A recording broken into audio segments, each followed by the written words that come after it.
Welcome to the Republic of the Rio Grande. Episode 6, Order and Disorder Along the New Border. I'm Brandon Seale. Antonio Zapata was hurting in 1838. As if it wasn't hard enough to be a single father raising 4 daughters, the oldest of which was only 15 years old, he was also now bankrupt.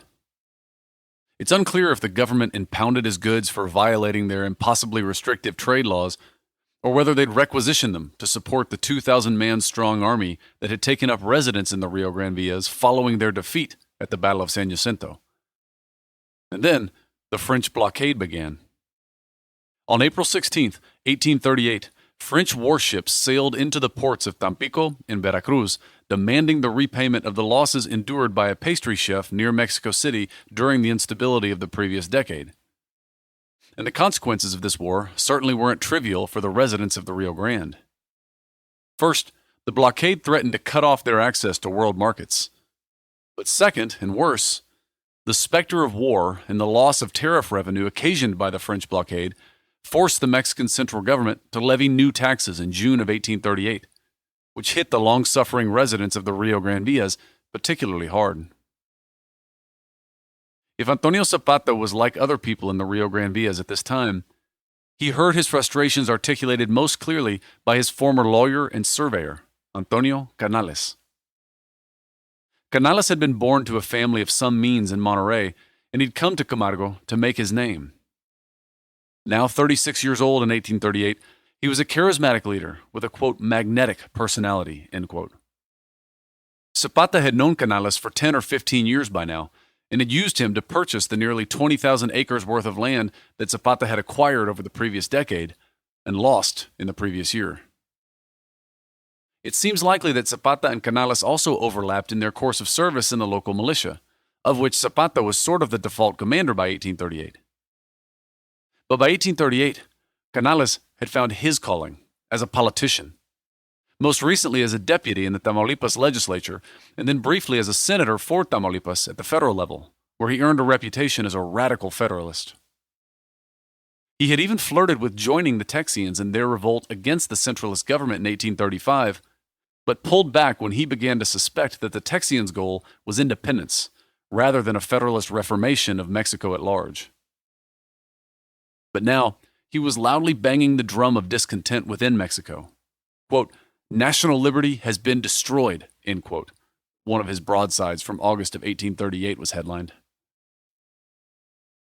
Initially, at least, Zapata held back from fully endorsing Canales' rabble-rousing. I'm inclined to believe that Zapata wasn't an overly political man, or at least he wasn't just yet. I imagine him as being fundamentally more practical, because he had to be.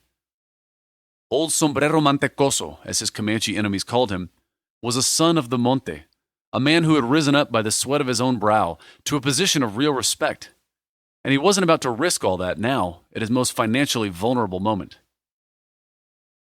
Others were less reserved in their support for Canales, however. And among the most vocal of these was the 29-year-old José María Carvajal, who I mentioned briefly in the last episode. Carvajal was born in 1809 in San Antonio. His father had fought and perhaps died in the Battle of Medina, and it seems that little 4-year-old José María and his mother were among those placed into La Quinta with the other wives and daughters of the defeated rebels in 1813. It shouldn't be a surprise to listeners of this podcast that experience made the young Carvajal a radical anti-royalist and anti-centralist for the rest of his life. In 1832, at the age of 23, Carvajal married María del Refugio de León, the daughter of the wealthy founder of Victoria, Texas.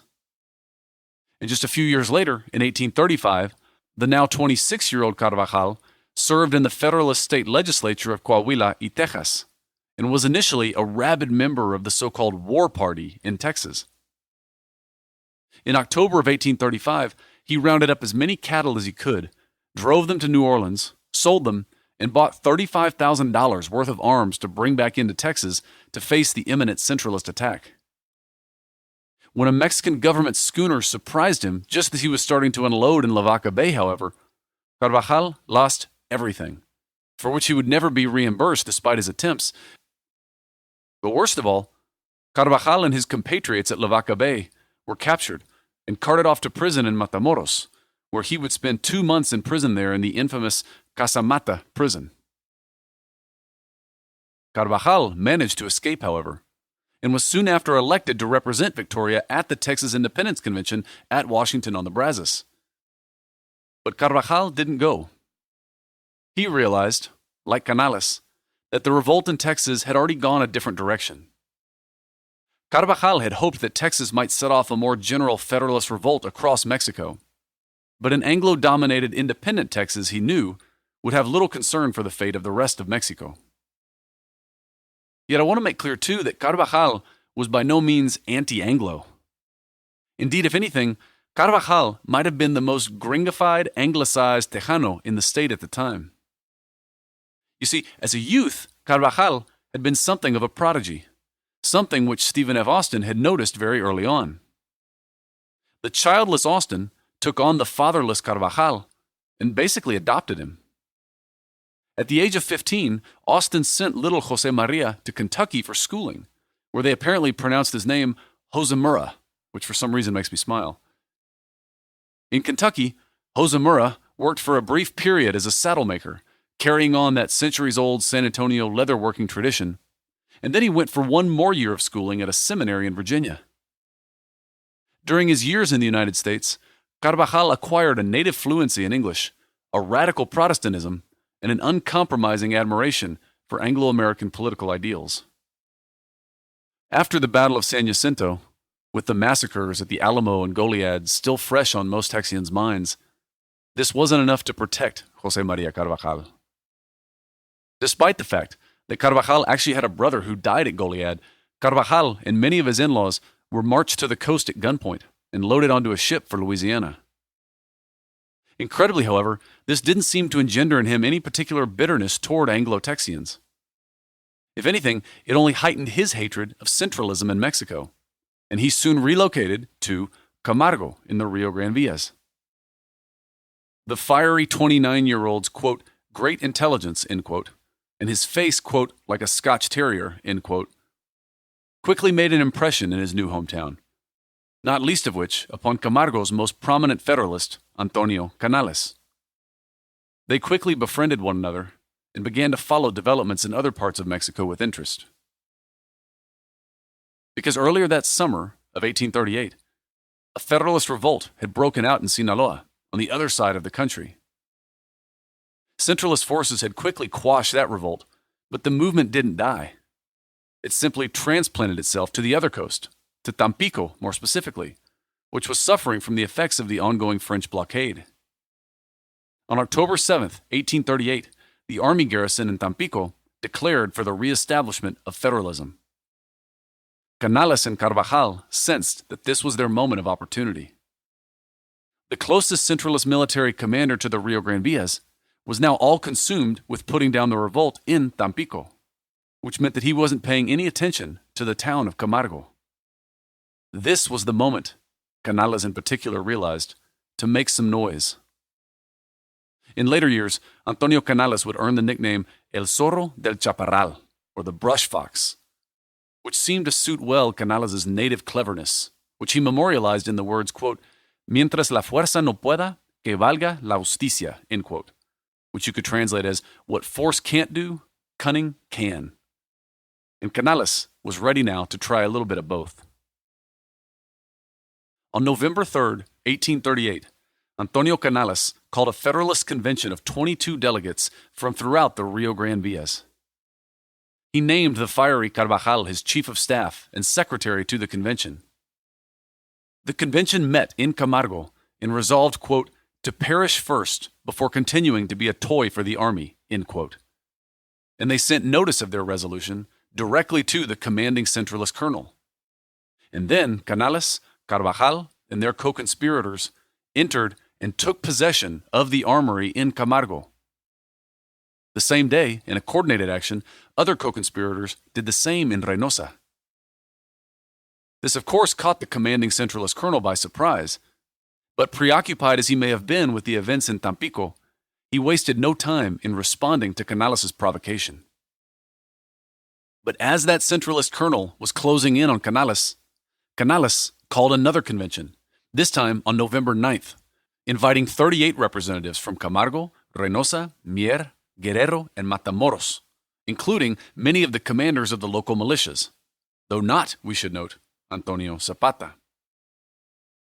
At that second November 9th convention, the 38 convened representatives declared their commitment to the Federalist cause, openly allied themselves with the rebels in Tampico, and resolved to sustain their cause until they should shed, quote, the last drop of their blood, end quote.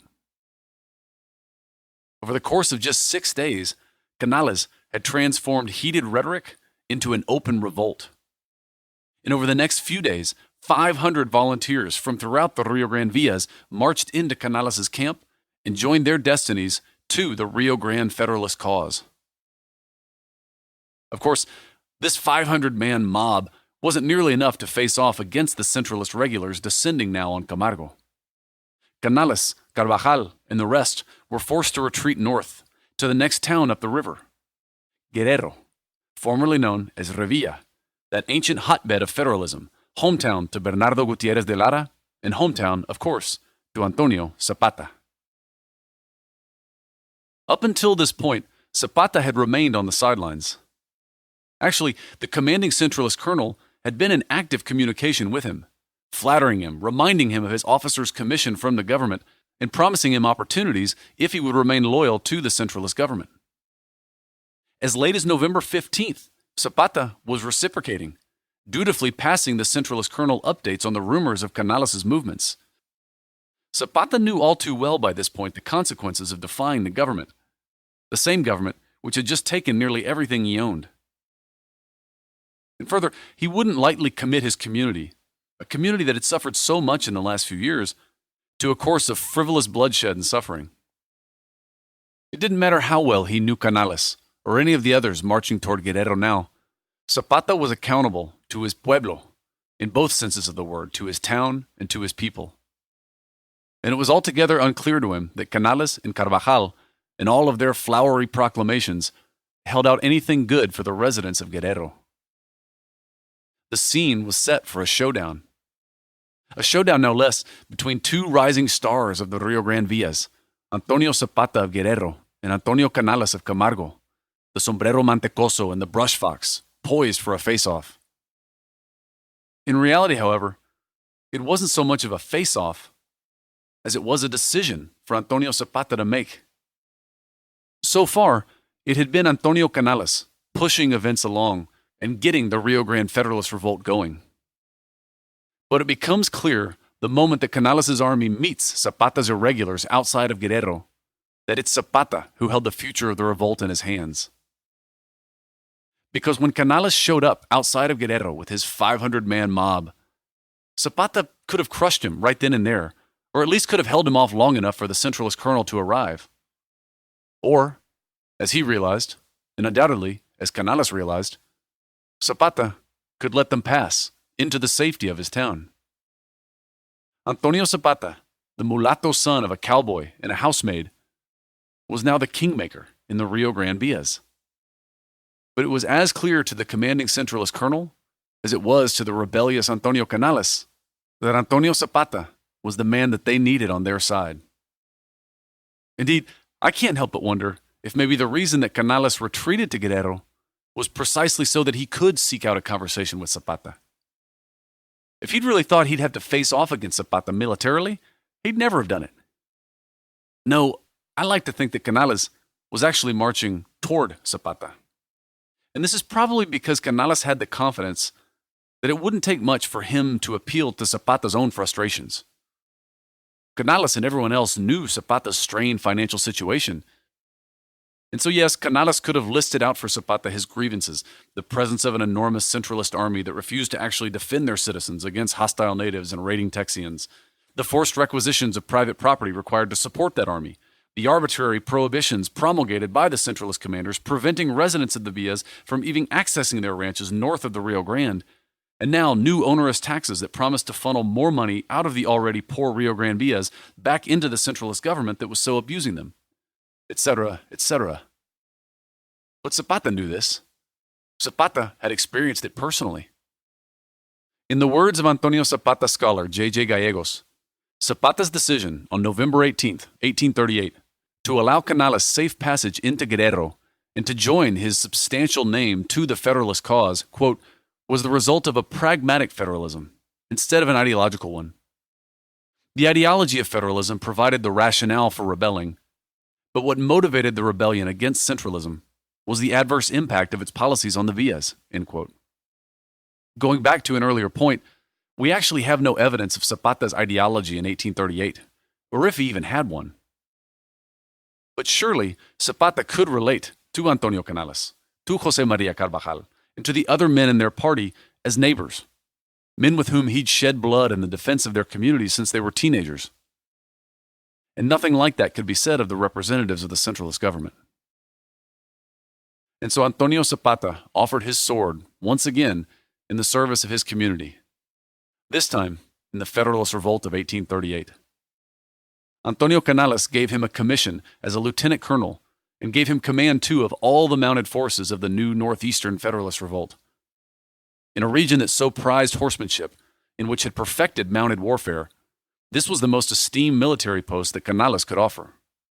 Antonio Zapata accepted, rested for one day in Guerrero, said goodbye to his daughters and his neighbors, and on the next day, Canales, Zapata, Carvajal, and 500 or so others turned their retreat around and began marching south. Zapata rode now at the front of the column, and when on November 20th they rode into sight of the approaching centralist forces, it was Zapata and Canales who rode forward together to parley. The annoyed centralist colonel invited Canales and Zapata to come meet with him 2 days later at a ranch called El Puntiagudo. There, at the Rancho Puntiagudo, Antonio Canales eloquently presented his grievances. First, he asked the commanding centralist colonel to at least acknowledge the great risk to which he and the rest of his companions had exposed themselves by taking up arms in this way to articulate their concerns.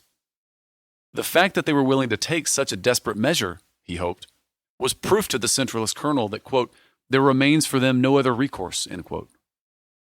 Continuing, quote, legal channels had proven useless, end quote, and so his community had taken up arms, quote, only so that they might be heard, end quote.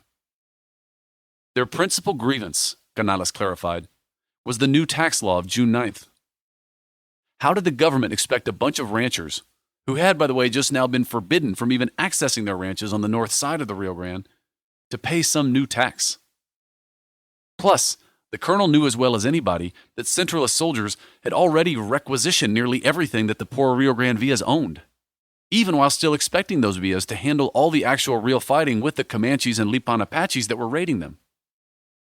Enough was enough.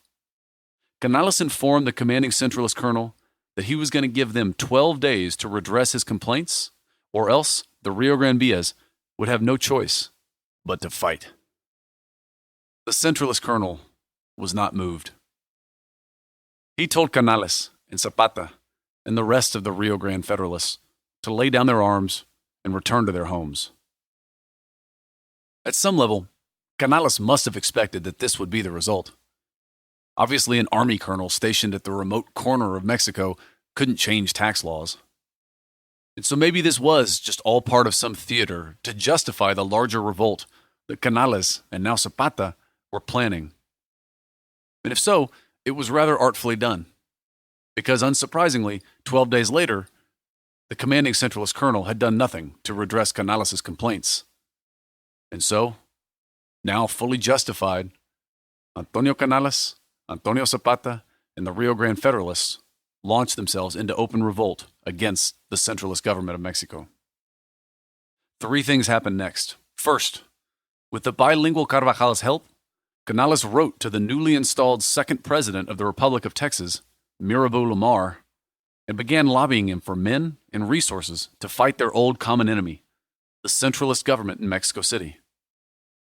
Indeed, Canales' appointment of the San Antonio-born bilingual Carvajal was a nod to the role that he expected Texas to play in his plan. In fact, as early as July of 1838, Canales had sent agents to San Antonio, putting out feelers to see how Texians felt about a revolt amongst their old sister states in the Northeast. he had found that Texians, individually at least, were quite sympathetic. What he was about to find out, however, was that didn't necessarily translate into an official government position. Second, Canales and Zapata went to Tampico to meet with the other Federalist insurgent leaders gathering there, and they left with a clearer picture of their role in the larger movement. The Rio Grande villas were theirs to protect and defend, and to use as a provisioning base for supplies that might come from the Republic of Texas or from the United States. This secured for Canales and Zapata their role as regional leaders in what was quickly becoming a national movement within Mexico. And the third and last thing that happened next, and probably the most impactful, was that Antonio Zapata set off on one of the most remarkable cavalry campaigns in the history of the continent. On the next episode of the Republic of the Rio Grande.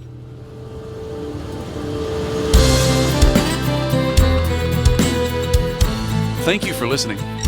In February of 2022, we'll be conducting almost a month's worth of fieldwork to uncover archaeological evidence of the location of the Battle of Medina, the largest battle in Texas history.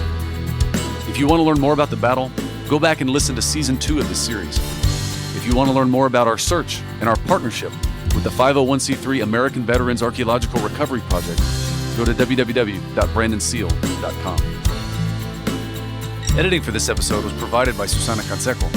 The portrait of Antonio Zapata that serves as the cover art for this season was created by artist Matt Tumlinson. Check him out at Matt_Tumlinson on Instagram. Sound engineering for this episode was performed by Stephen Bennett, who also arranged and performed the theme music. The theme music was actually written, however, by Mercurio Martinez, a Zapata County rancher, county treasurer, school principal, and descendant of one of Escandon's founding families. Martinez was the co-author of the first history of Zapata County, which he titled The Kingdom of Zapata, and in his spare time, he penned corridos. Well, I found one of his corridos in his collected papers at Texas A&M's Cushing Library, and in that corrido, Martinez had written a melody that he had intended for his Corrido de la Presa, the story of the construction of Lake Falcon and of his role in preserving what he could of the communities later lost to the lake. I love that we've been able to bring back to life this melody here, and I thank Stephen for it. You can check out Stephen's work at Noso Media, that's NOSO Media.com. I want to call out here for recognition the work of Juan José Gallegos. A retired NASA engineer, Gallegos went back to get a master's in history from the University of Houston and produced an incredible thesis dedicated to the life of Antonio Zapata, which in part inspired this season. Thanks as well to Professor Stan Green at Texas A&M University in Laredo. Professor Green actually has a book coming out soon about these events and others, currently titled Las Villas del Norte, a history from 1748 to 1821. Definitely don't miss the Museum of the Republic of the Rio Grande in downtown Laredo if you're ever there. They have brand new exhibits that they've just opened telling more of the story that we're recounting here. And if you're interested in the history or genealogy of the Villas del Norte, check out Moises de la Garza's website, lasvillasdelnorte.com.